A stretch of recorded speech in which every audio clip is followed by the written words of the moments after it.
Hey, everybody. Welcome, welcome, welcome. Hey, Robert, to the second hour of the Santita Jackson Show here on AM 950 Radio, the voice of progressive Minnesota.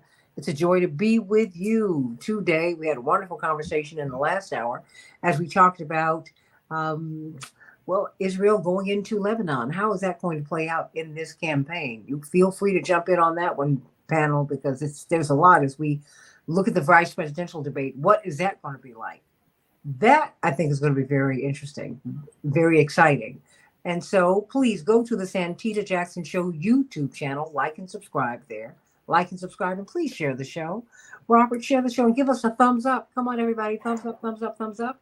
And then the Santita Jackson and Friends page. Please, please, please, everybody, join me there, become my friend, and pass the show along.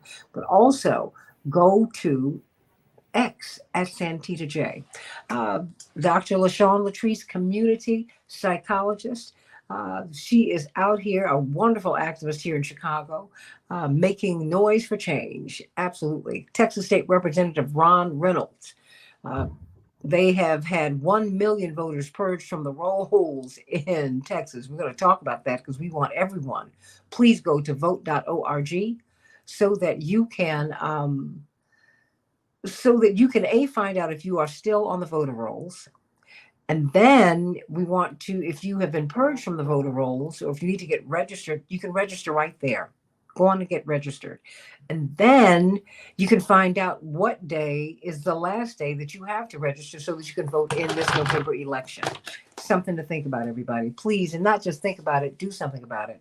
Because if 1 million people have been purged in Texas, there was a goal set for 2 million people to be purged. That's the election, everybody.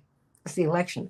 But Bronco Marketish, I've had you on before, one of my favorite writers in the world. I just absolutely love you and your analysis. Of course, Jacobin Magazine, one of my favorite magazines, but your books, everything. Your analysis is so keen.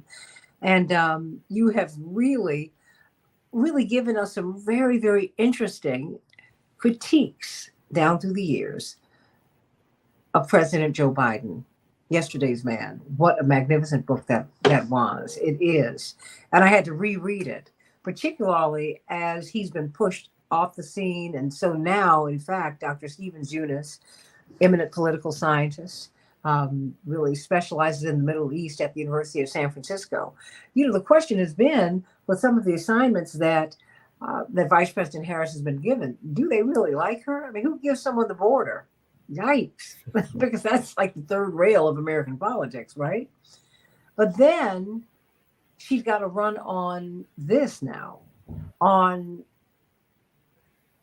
the idea of Israel moving into Lebanon and maybe and provoking, really prompting a confrontation with Iran. And now our troops are on their way over there. I mean, we have got a catastrophic weather event that has taken out one of our iconic cities, Asheville, North Carolina. And why is that of consequence? Because you know what? Representative Ron Reynolds and Dr. LaShawn Latrice, 700 of our National Guardsmen from North Carolina alone have been sent to Dubai, literally like a day or so after this happened. We need them in North Carolina. We need these people in Georgia. What these people, this is like a biblical occurrence, people have been saying. And yet when we're cutting checks and we're trying to say, hey, it's just, there's a lot going on. But what, as we look at all of this, I'm just throwing all this stuff at you, but it's a lot. There's a lot, Bronco. What should we be looking at this debate? What will you be looking for, shall I say?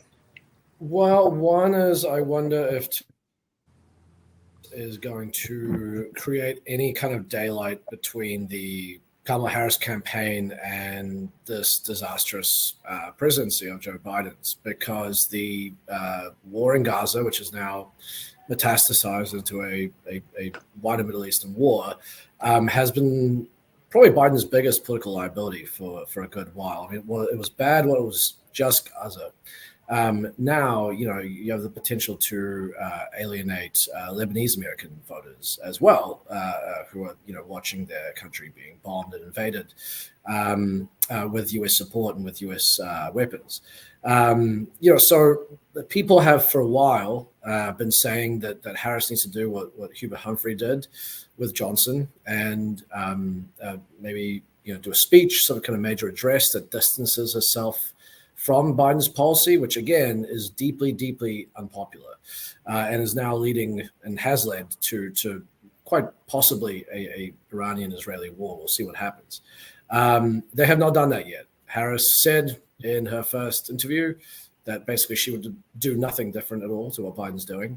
And we've seen her poll standing. It's held up, but it has eroded from some of the highs that she had early on when she assumed the nomination, because people thought that she was going to create a real break from Biden's policy. So that's number one, what I'll be looking at. I mean, the other thing I'll be looking at is, one of the things that has hamstringed the Harris campaign is that people keep saying we don't know what she stands for, we don't know what she wants to do. Harris herself has not really helped herself in that situation, because the few unscripted public appearances she's given and interviews and that kind of thing, she has not really gone with the policies first. She's kind of tended to do this kind of narrative, biographical narrative about how she comes from a middle-class household, how she wants to help people like herself, like the family she came from, to improve their station in life. But she doesn't actually explain to people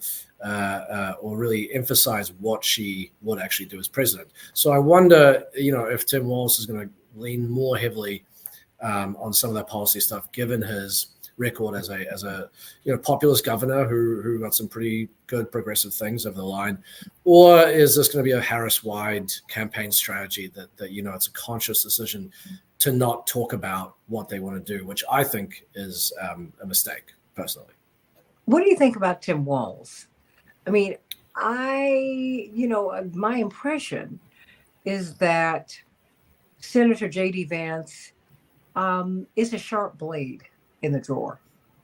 I get that. I've seen his interviews. He is someone who does not back down. And I don't want to underestimate Governor Walz, because he's a veteran, of politics. So I don't underestimate anyone. I think that's always a huge mistake. But does anyone have an edge? What are their strengths, weaknesses? How do you expect this? How do you think this might play out tonight?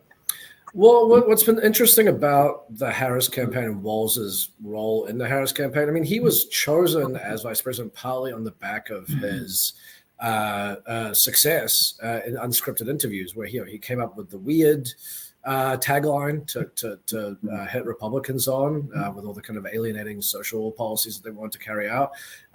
He's a guy who when he gets out there and he's talking to people and he's in front of the camera, he seems very at ease. He seems spontaneous, down to earth. People like him. He seems kind of like a normal guy, and he does have the best favorable ratings out of any of the candidates. So what's been strange is for the last however long, month longer, the way that they have also kind of bubble wrapped him and kept him away from unscripted appearances at the same time they've done it with Harris, because that really is kind of one of his strengths. So it'll be interesting to see if he'll be able to bring some of that into this debate format, where obviously, you are not speaking from a script. I would say, J.D. Vance, definitely, he's a very smart guy. He, despite the fact that a lot of the things that he got hit on by the media were very unpopular, the stuff about cat ladies and a whole host of other things, he hasn't backed down from it. He's kind of, to some extent, gone to war with the media, and he's sort of refused to back down. Reportedly, one of the things that Trump likes about him. So, he will be, I think, a formidable opponent. I think he's going to go for the jugular with Walz. He's going to try and probably take a chunk out of that positive favorability rating that Walz has, highlight some of his the stuff that he said that was misleading. He's going to probably hit him on his military service. So it'll be interesting to watch. I think that's ultimately what it's going to come down to is can Walz maintain his positive public image after this, or is Vance going to succeed in kind of dragging him down into closer to the negatives where Vance himself is? Do you believe the reports uh, that say that Governor Walz is a little intimidated, a little nervous about J.D. Vance? Or do you think that's, or is that more political theater? I don't know Tim Walz personally. To some extent, I'd be surprised if he wasn't nervous. I mean, this is the biggest stage that he has ever been on. I think anyone in that situation would be nervous. At the same time, this guy's a seasoned politician. He remember before he was governor and now running mate for a presidential candidate, he was in Congress. So it's not as if he is new to having being on the national stage and being a prominent figure. So I suspect there's probably a little bit of, trying to set expectations, trying to lower expectations, maybe lulling them into a false sense of security in there. But, I'm sure the pressure is high for both of these guys when they step on that stage tonight. So, Representative Ron Reynolds, what say you? And what are you hearing? Oh, Representative Reynolds? Oh, he might be a little frozen, but well then, Representative Reynolds, are you there? Well, let me go to you, Dr. LaShawn Latrice. What are you hearing? Are people interested in this debate or not? I don't know, Santita. I don't hear as much conversation about it, but what I do know is that people are very fond of Governor Tim Walz. It appears that Mr. Vance has kind of a rougher type of personality. Governor Walz seems to be very, very timid or mild mannered, but I don't think that represents what he stands for. I think he is, if he's appearing nervous, it probably is a sign of humility versus, what might seem as arrogance on the other side. But I think that might come with the territory of being a part of the other campaign. You got to be a little bit more boisterous and a little more outspoken. And I think that sometimes it does come across as timidity, but he probably is not as timid. I don't hear very many people talking about this debate. What I hear is people think that there was not enough done for the presidential debate, so they feel like the vice presidential debate it doesn't sub it out. You know what I mean? Mm-hmm. But I am very much interested, just because we've seen here what happens when the vice president is put at the forefront. So to me, this is something to pay attention to just because of that by itself. Well, Representative Ron, you're back. I got you. Yeah. It's a technical thing. I'm not mad at you. So I heard everything. First of all, let me say, I think that Governor Walz is playing a little possum. I think he's trying to lower expectations so that when he performs, the expectation will not be that he is a great debater. He didn't go to law school. He's not from the Ivy League. He's the regular guy. He was a coach, right? He's the people's person. And so I think he's playing a little possum to lower expectations so that when he does perform, if he doesn't perform as well, then you say, well, we didn't expect him to. He's not like a lawyer or a trained debater versus J.D. Vance. So I think some of it is showmanship, is lowering expectations. But I do think that he's going to perform well because he's on the right side of the issues. And I do want to say, Santita, quickly about the escalation of the war. I think that this is part of the October surprise. I think this is something that Benjamin Netanyahu is intentionally escalating at this time because he does want to see Trump win. This does not help the Harris administration. She is in a tough position that she is not able to distance herself from President Biden and his policies towards Gaza, which he's been on the wrong side of. So this is hurting her tremendously. She is losing ground in Michigan. And I know that many other Muslims have told me personally that they tried to give her a chance. The convention was a snub when she didn't allow a Muslim to be on the main stage. and now that they see this as something that blood is on her hands, and so it's unfortunate.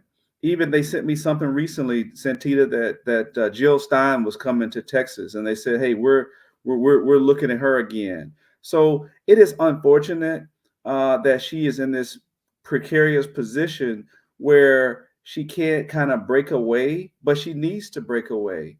And I do think that President Biden is aiding and abetting this situation to the detriment of many innocent civilians that are being brutally murdered. This war is going to go on and on now, and there are many more people that are going to innocently be killed and slaughtered because of this escalation. And so I do wish that President Biden had acted swiftly and demanded a ceasefire, stopping aid to Israel without preconditions. And so this is unfortunate. And now it is to Vice President Harris's detriment. And so there may be some questions about that tonight on the debate. It's fair game. But I do think that Governor Walz has been on the right side of the issues when it comes to women's reproductive rights, when it comes to voting rights, when it comes to criminal justice reform, what he did after the death of George Floyd in Minnesota. I know my good friend Ben Crump has been on record that said that the governor was very helpful to the Floyd family. And so Governor Walz seems to be a good and decent man. And I think that he will perform well, maybe not with razzle and dazzle in terms of, oratory skills, but just being on the right side of the issues. J.D. Vance is one of the most ill-prepared, least qualified vice presidential nominees since Sarah Palin and Dan Quayle. And so he does not do, he does not do Trump any favors. He doesn't add really any value. This guy has been gaffe after gaffe, catless women. He's really went after women who are not childbearing. He's been very extreme. They have him on some real issues on Trump that they should pull out, where he said Trump was more Hitler-like. So there's a lot of things that J.D. Vance will have to explain that he's not going to be able to duck and dodge tonight if the debate moderators hold them accountable. So I'm very much looking forward to this debate.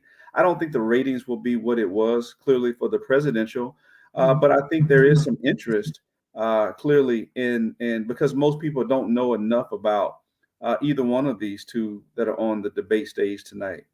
Branko Marketich, your book, Yesterday's Man, The Case Against Joe Biden, it was not mean-spirited. I think what you were doing to me was reminding us of his record for those of us who might have been under the misimpression that he was, this crusading progressive throughout his career. He said, no, that's not the story. And running with a black guy in an historic presidential run is not going to change any of that. I'm wondering if someone who has been in the game this long at the highest level, quite frankly, since he was 29, he's been a senator. I think that I'm wondering how much of a quiet, maybe even unspoken factor he is in this election. Or in this campaign. I can't help, because he's still president. Everybody, we can't forget, he's still the president of the United States. Yeah, I mean, this is one of the absurdities of when he was pushed into stepping down from the ticket. I mean, to me, it made no sense to say, on the one hand, this man is too feeble and unhealthy to run a presidential campaign, but we can still leave him in charge of the country. It didn't make sense from just a common sense perspective, but it also made no sense from a practical and strategic perspective. I mean, I come from New Zealand. It's a parliamentary democracy. You have the leader of the country is the leader of the party. And then what happens, this actually happened just a few years ago, when the prime minister no longer wants to be prime minister, does not want to run for re-election, what she will do is she resigns and hands it over to her successor, so that her successor has a chance basically to create a record for themselves and to sort of present as the leader of the country before the election. They've done a very strange thing, the Democrats here, where they have they've tried to transition away from Biden and say, you know what, all of that is finished. We're moving on to someone new and exciting. This woman, Kamala Harris, who maybe you weren't that familiar with. But they've kept Biden in power. And so even though she wants to create a change and wants to create her own record and her own political persona, she is implicitly tied to anything and everything he does as president, and of course has to answer for that, while also not having the benefit of being able to stake out her own positions and create a record for herself going to the election. So it's a very strange thing that they've done. And, we're seeing the problem with that now, where Biden's inability to stand up to Netanyahu, Biden's, at this point, you have to say chronic faithlessness on this issue, that he just cannot cut Netanyahu off from continuing arms sales and just gives him unlimited leeway to do whatever he wants, is now blowing back, not on Biden, who, after January next year, will go and retire somewhere and live out his days, probably in his beach house in Delaware, but on the Democratic Party as a whole and on Harris's campaign. So you're right. He is very much I would say not even a silent presence. He is a very major presence. And the beyond everything that's going on, the chaos happening in the Middle East, I think the question from voters will be, can we really trust this party to steer the country through all this instability if they, not only picked a man who they quite openly thought was far too feeble to continue to serve as president for another 4 years, but then left him in charge. And we're seeing the kind of disastrous results of that. I think a lot of people will be asking themselves that. It's not a great situation. And that's why I say, I do wonder if Tim Walz is going to break from the Biden policy on this, if Walz and Harris will, and at least try and create some kind of daylight between them and what is happening in the White House right now. I just wonder how that could happen. Michelangelo Bosch says he said, I personally believe this is all WWE entertainment from both sides of the fence. Do you agree with that, Bronco? I mean, I wish I was, because in the WWE, the finish is predetermined, and everything is done so that both warring sides keep themselves as safe and healthy as possible. That is not what's happening here. I think, unfortunately, Netanyahu, and by the way, this is what Biden himself has said. He said this in an interview with Time Magazine.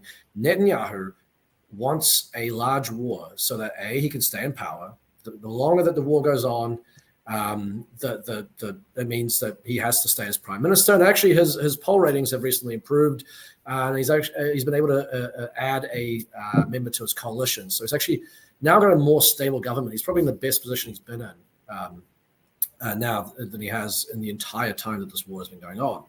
Number one. But beyond that, he also wants a larger war because he realizes this is electorally disastrous for the Democrats. The American people do not want to get dragged into another war, especially one in the Middle East, that will lead to many more body bags coming home, people in their communities who are serving over there who are going to be potentially have their life threatened or die, and may well punish the Democrats for doing that. He knows that. He knows that if Trump comes in, Trump will give him whatever he wants. He will allow him to annex the West Bank. He will allow him to further repress Palestinians.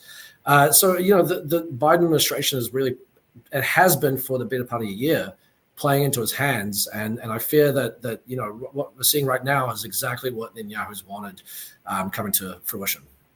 You were agreeing with him, Representative Reynolds. Absolutely. I mean, unfortunately, Biden is playing right into the hands of Benjamin Netanyahu, who is doing the bidding for former President Trump. And this is, I just can't understand why he never broke away from it.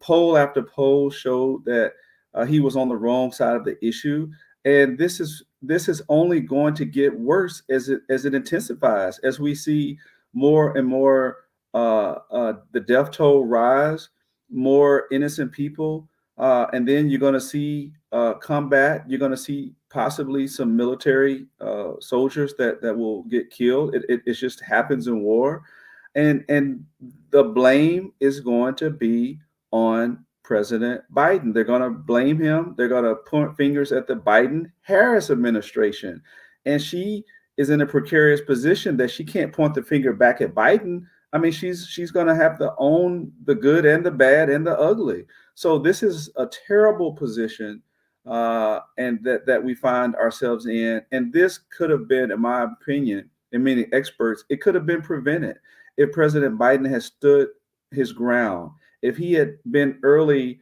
and said, you know what, Netanyahu, we're not going to give you any more. We're cutting off aid.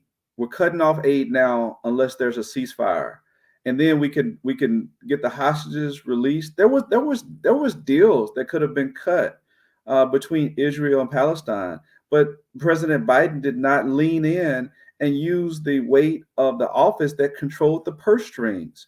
If he would have did that, we probably wouldn't be having this conversation right now. This would have been over with, but he didn't, and he allowed it to continue to escalate. And here we are, where we're seeing it escalate, and it's only going to get worse as we lean into it. Today's October 1st. Again, this is the October surprise, and this will be a unfortunate situation that Vice President Harris is defensive on. There's no articulation that she can spin to say, oh, this is, how she looks good in this scenario. Either she points the finger at Biden, or she says, we made a mistake. I mean, I don't know how she really gets out of this unscathed, because she's missed opportunities. Again, at the convention, there was a platform for her to have someone from the Muslim Palestinian community. And so I'm pro Harris. Yeah, you know that I'm team Harris all the way, but think this is a part that I think she's struggling with.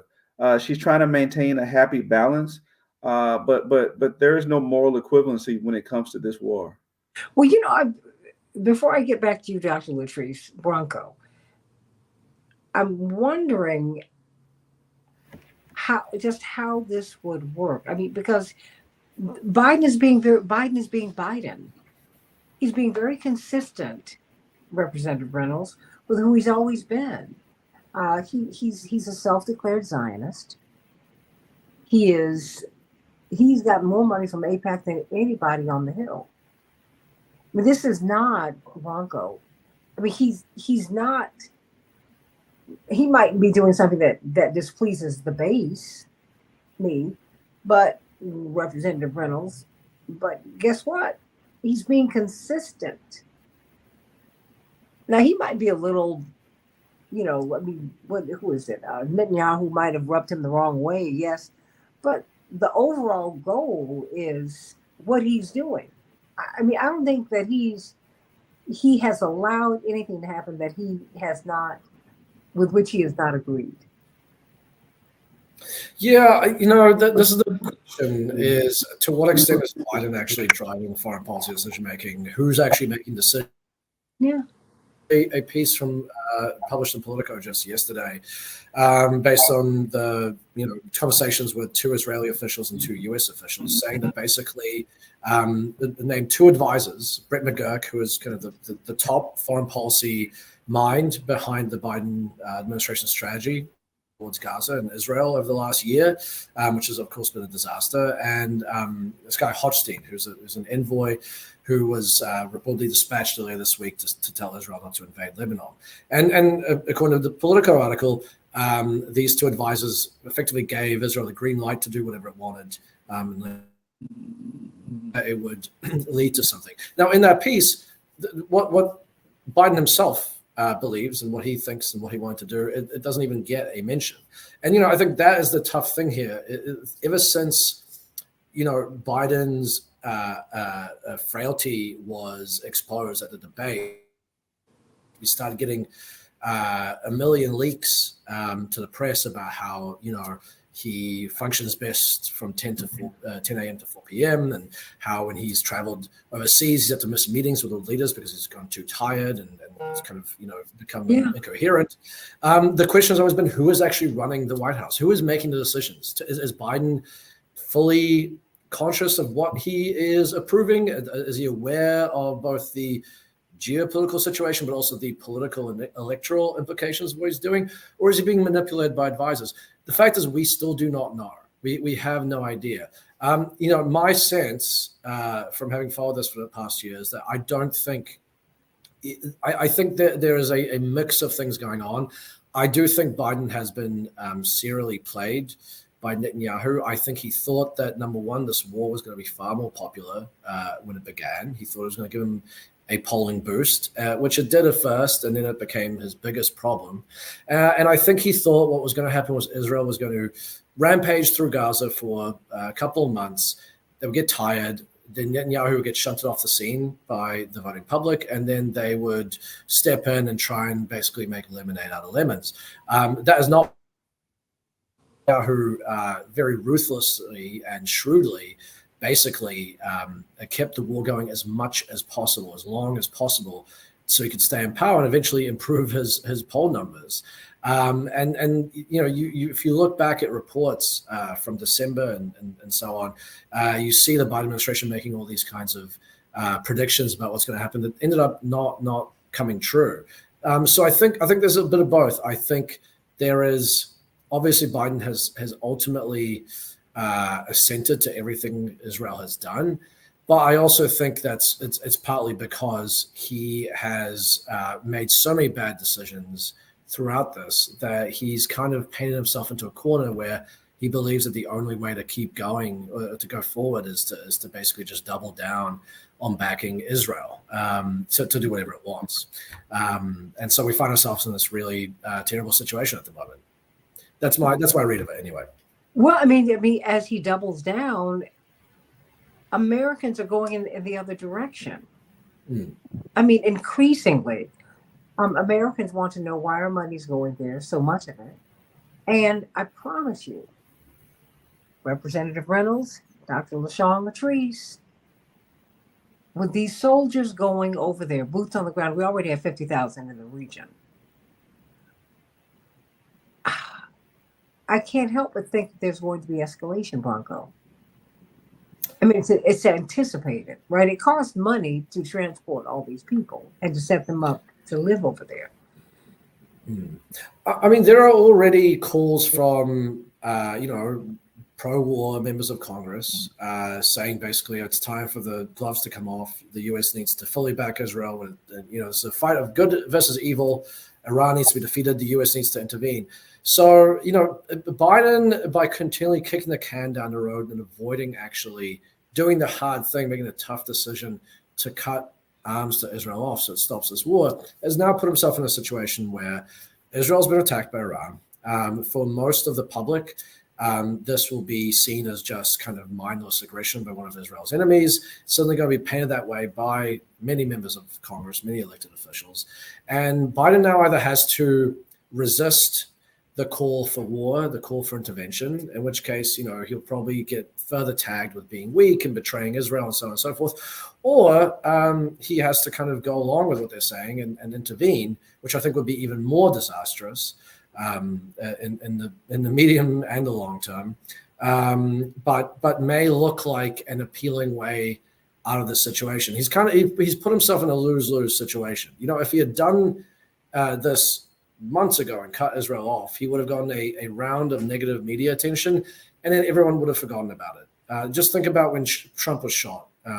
A month later, no one even remembered it happened. No one barely thinks about it now. But he is just continually, to put it off and put it off and put it off, and the situation has gotten worse and worse and worse for him until he's, in this situation of, I would say not impossible choices, but pretty bad ones politically either way. This is very tough. That's what I mean. Asking for a friend, Representative Reynolds. what is it looking like to you? I mean, because now I'm seeing the corporate media, they're all over it, Bronco and Dr. Latrice. What are black men going to do? What are black people going to do? I said they must be desperate for black votes. And they looked at that NAACP poll that That's came out right. last week. They said 1 in 4 Bronco, 1 in 4 black men support Trump. And I believe the numbers are higher. I think the numbers are higher with all Americans. He is someone who turns the peaceful into the pugnacious. So people just say, you know what? I'm not going to have this discussion with you, but I will when I get to Mr. Booth. I'm going to make my opinion known, make my feeling known.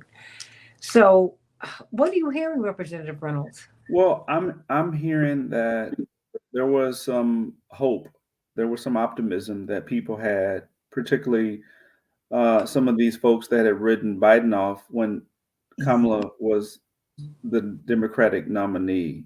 There was hope that she would pivot and she would distance herself on this particular issue. I think this is the one area that she has not risen to the moment where she could have reset.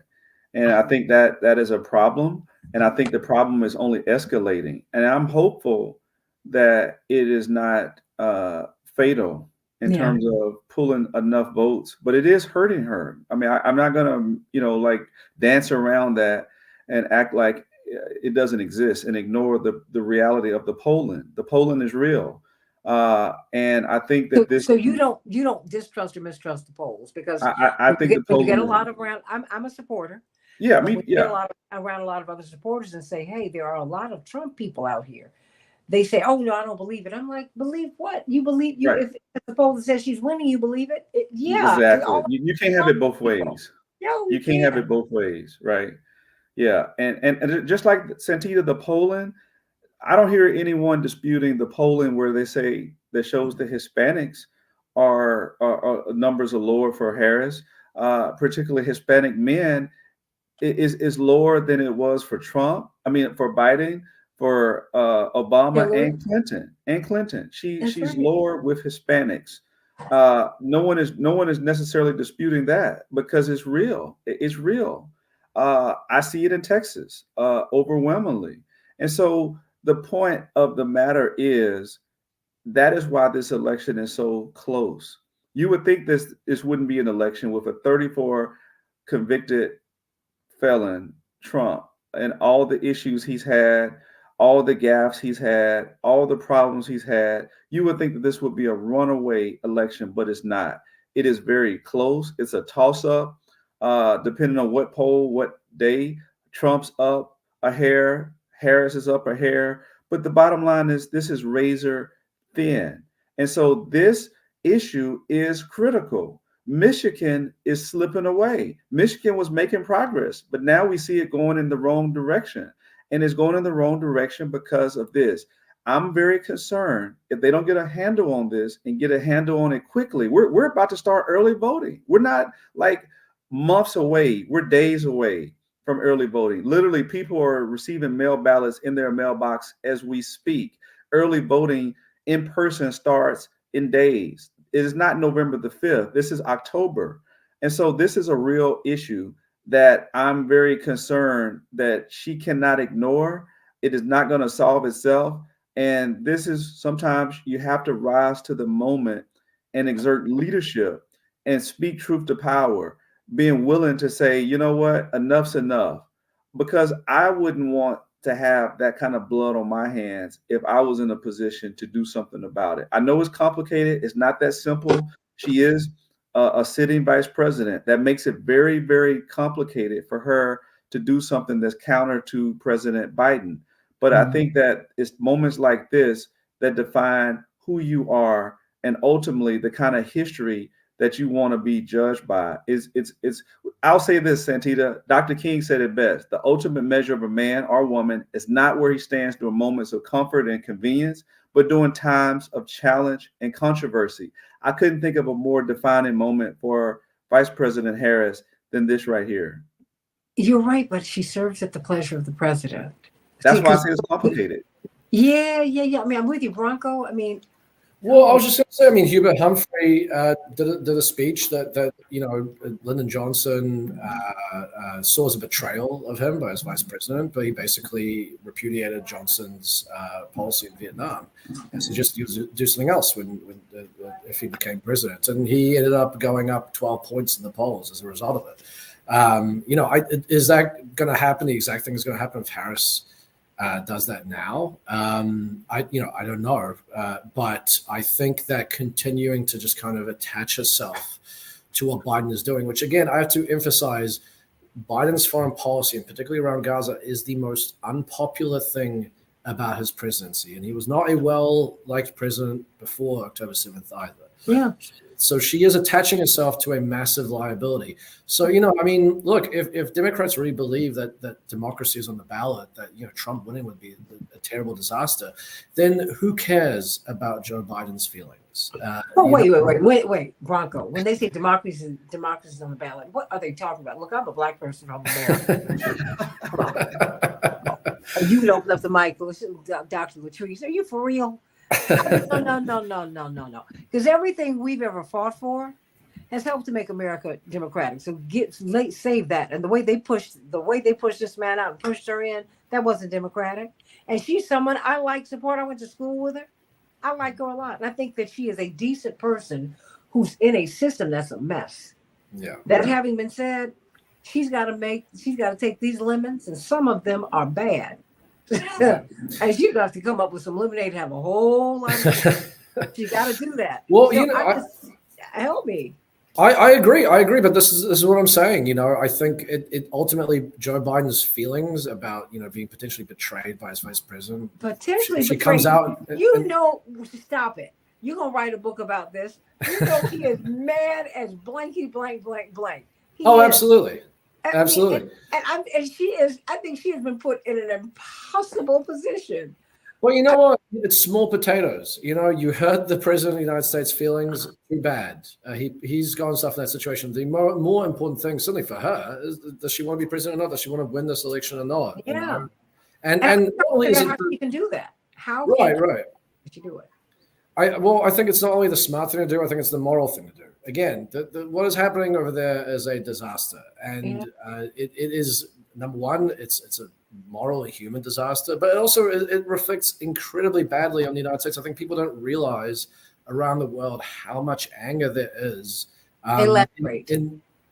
Well, I mean, in the Middle East, for one, what's been happening, the U.S. standing in the Middle East, they've done robust polling in a bunch of North African and Middle Eastern countries. And the U.S. has dropped there to, worse than what the effect of the Iraq war was, because people find the mass murder that's been going on in Gaza unceasing for the last year just so heinous and repulsive that they go, well, hold on, how can we trust this country to be a honest broker in the region? How can we trust them to be, a world leader? It's the same in Southeast Asia. The U.S. national security state, its big project for this century is that they want to isolate China, and they want to kind of win the Asia Pacific, as they call it. Well, guess what? A whole bunch of not just publics, but the actual elites and movers and shakers in that region have looked at what the U.S. has been facilitating in the Middle East for the past year, and they're going, well, hold on, maybe we shouldn't actually hitch our wagon to this country if this is the kind of thing that they're getting up to. So it's incredibly damaging for U.S. standing, beyond the selection, beyond the kind of moral question about it.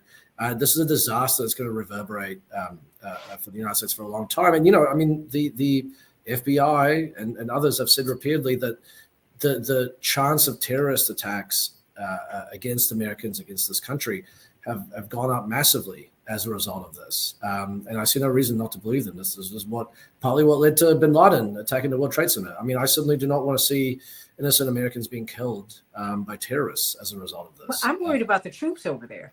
Because see, they're once you get they get the first blowback. And many of them, they joined, this is the poor man's draft, poor woman's draft. They said, I'm going to do something. I'm going to be a stand-up man or woman. Mm-hmm. And I'm going to join the military. And this is my path to the middle class. I'm sorry that that's the only path that we've got, but okay, you know, because I no, I believe in having, you know, I support the military. I just don't support imperialism. So, you know, I mean, and there's that. But I'm just trying to figure out how all of this is supposed to work because you know you have a lot of diehard Democrats who don't believe the polls, who are saying you know we've got to save democracy while they have shut down free speech, didn't have an open convention. I mean, they're like, what are you all talking about? You need to shut up. Okay, you pushed Robert Kennedy out of the party, which was a huge mistake, and then you pushed him over to Trump. I mean, it's just a lot of little things, a lot of little and big things that have happened, and no debates. Yeah. And which you know, which brings me, Dr. Latrice, brings me to Christina Tobin. I have been working with this woman now for a minute, and you know, I don't know if you know about these free and equal debates. Rocco Margatish, of course, he wrote Yesterday's Man. Oh my goodness, the case against Joe Biden, but he writes for Jacobin and so many great magazines. He's a brilliant, brilliant writer and thinker. Texas State Representative Ron Reynolds, of course. He just missed us in Vegas. We were together right after, because of course he was out there for the NAACP national convention. He's a national board member, and Dr. LaShawn Latrice, community psychologist. Watch what you say, because she's hearing everything that you are saying. But before well, hold on, because I'll give the last 7 or 8 minutes to you, Christina. Dr. LaShawn Latrice, what is your comment about all that we are hearing? Because you know you're going to watch this tonight, even if you give everybody. Absolutely.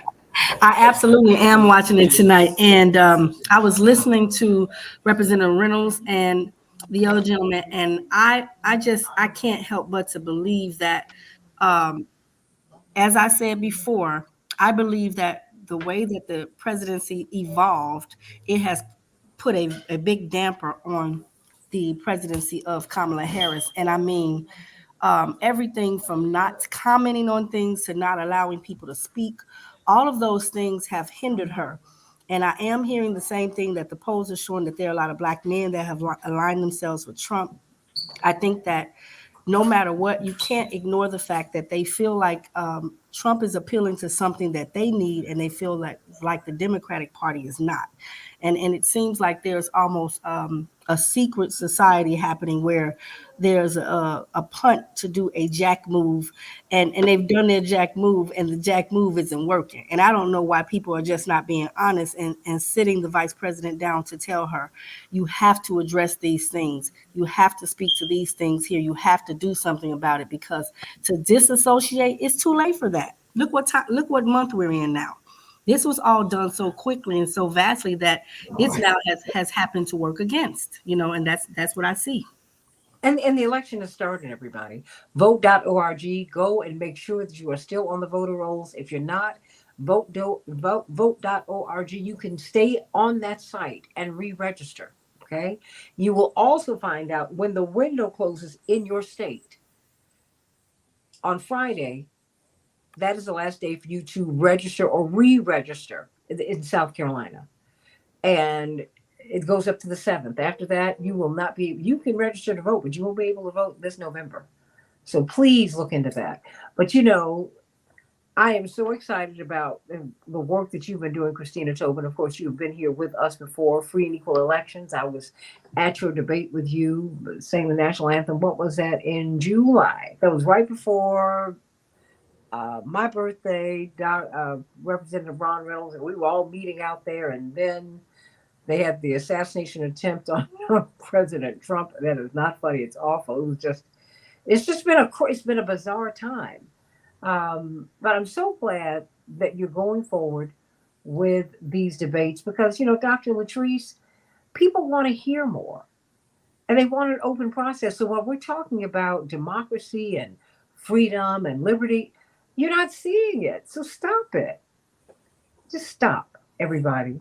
And we gotta do this differently. So what's happening in Los Angeles on October 23rd? Well, great to see you, Santita. Great Always. to see you, Representative Reynolds and Dr. Latrice. And this October 23rd, my nonprofit Free and Equal Elections will be hosting already. It'll be its fourth presidential debate this election cycle. And I'm not new to debates. I've been doing this through Free and Equal Elections since 2008. So I've been hosting and moderating presidential debates. And thank you, Santita, for being at our debate in July at Freedom Fest. I had the honor of co-moderating Free and Equal's debate next to Representative Thomas Massey. And I believe he is one of the few members of Congress that really resonates with people across the spectrum, really putting out the truth. And that's what we have at our debates, a criteria that's open up beyond the Democratic candidate, Republican candidate. Nominees are invited to be at our debate. But we also open up our debates to alternative party candidates and independents. Dr. Jill Stein of the Green Party is confirmed to participate, as well as Chase Oliver of the Libertarian Party and Randall Terry of the Constitution Party. We've also invited Claudia de la Cruz, as well as Cornel West, independent, Donald Trump, and Ms. Kamala Harris. So we have quite a few broadcasters already lined up, and from Scripps News to C-SPAN to Rumble, KPFK, and more, Epic Times, NDT, and growing Free Speech TV. And we are kicking off the United We Stand tour. Santita, the entire debate just evolved into where we're going to have artists performing of all different types of genres. You're going to be opening up beautifully with the national anthem, and we'll have guitar Jimi Hendrix style to deep hip hop music to just a beautiful high vibe, and all different types of genres coming together, because the politicians in office, D's and R's and alike, they're just not representing the people. Almost all are beholden to big money. And we can see this with the needless chaos happening throughout the world, with the wrongful invasion of Lebanon, all of the chaos that we see every 30, 50 years, the cycle intentionally created by powers that be. And here at Free and Equal Elections, we have a bigger goal beyond the presidential debates. We plan to, and we'll be building a tour with the goal of having many candidates running for office for Congress targeting in 2026. And I see many members of Congress peacefully being replaced in 2026, D's and R's alike, with independent-minded candidates, whether they're using the party line. We're here at Free and Equal Elections to give these candidates a free and equal chance of winning. So you can watch the debate October 23rd from 5 to 7 p.m. Pacific time. So that's 7 to 9 Central, 8 to 10 Eastern time. And you can check it on freeandequal.org, but also Scripps News, Rumble, and C-SPAN, and many more will be broadcasting it. So this is a spark of an independent movement. And Santita, with learning so much about what you and your father, just the surface level of what you have gone through in the political realm, it's not very friendly, and it does keep outsiders from wanting to run again. And with the elections, I foresee many candidates that will be running in the future that the communities and the people ask to run for office, not those that are seeking to fill up their pocketbooks, which unfortunately are most of the candidates, D's and R's alike, in office that do. Hopefully not you, Representative Ron Reynolds. Hopefully you're not one of them. I doubt it. He's one of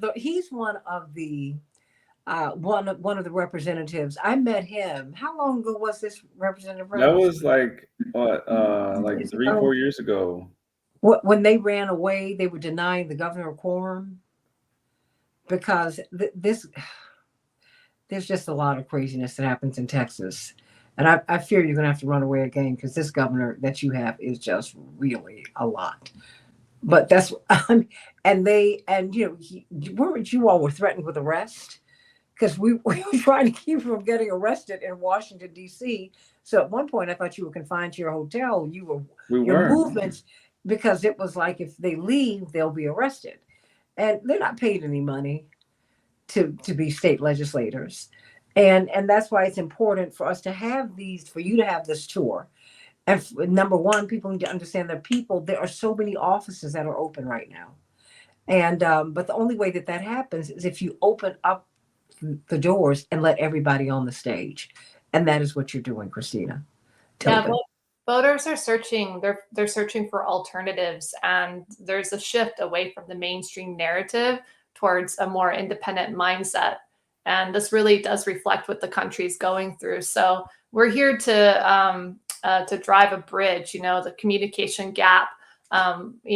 Between these voices of independent voices, really to we're here to present more voices and more choices to the people. So I'm definitely in the 11th hour. I have a call here with Scripts and Production. Scripts News will begin promoting our trailer, and they're really in as a partnership to help build this debate.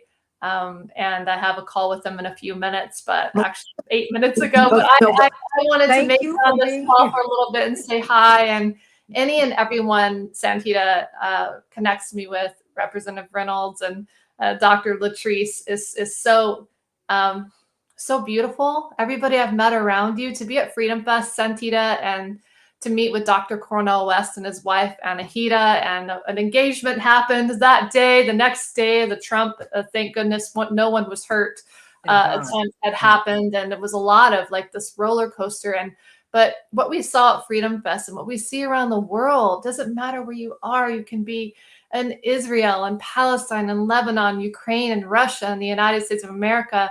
They're beautiful people on the ground. Absolutely. And we see that at Free and Equal Elections. And through United We Stand. And we see that there are just a handful of people in governments that are representing all these countries and not the people.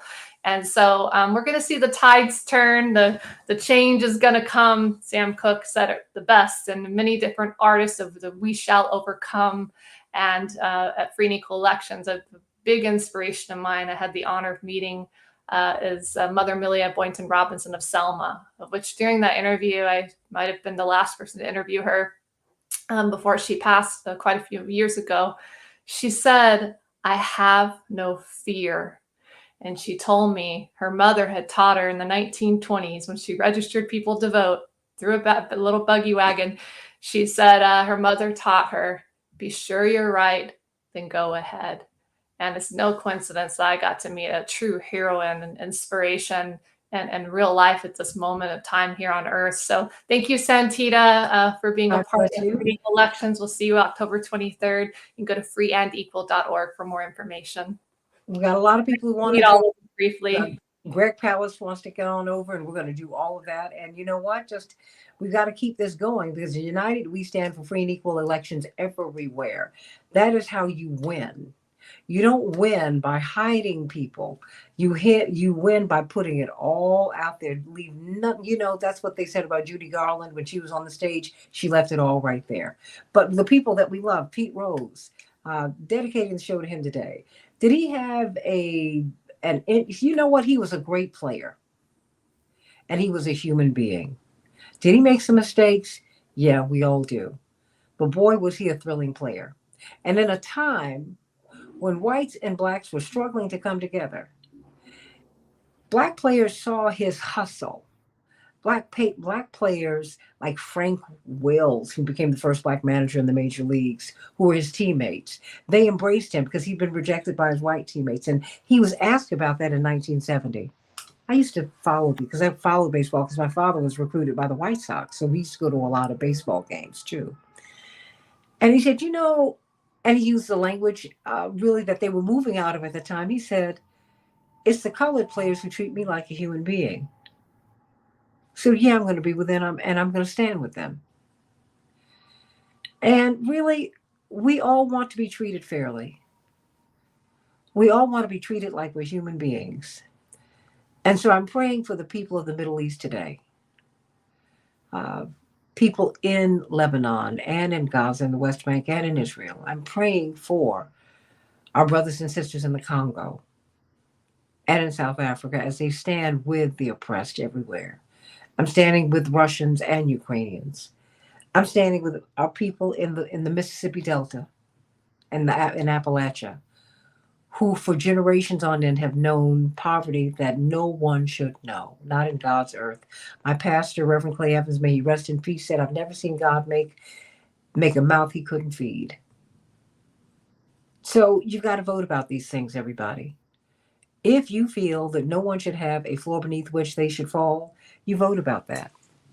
I don't think Jesus would was a crumb snatcher. I don't think that Jesus was grabbing food out of children's mouths. And whatever your belief system is, stay right there on that. I don't think Rabbi Heschel would do that. Certainly, I don't think Abraham would do it.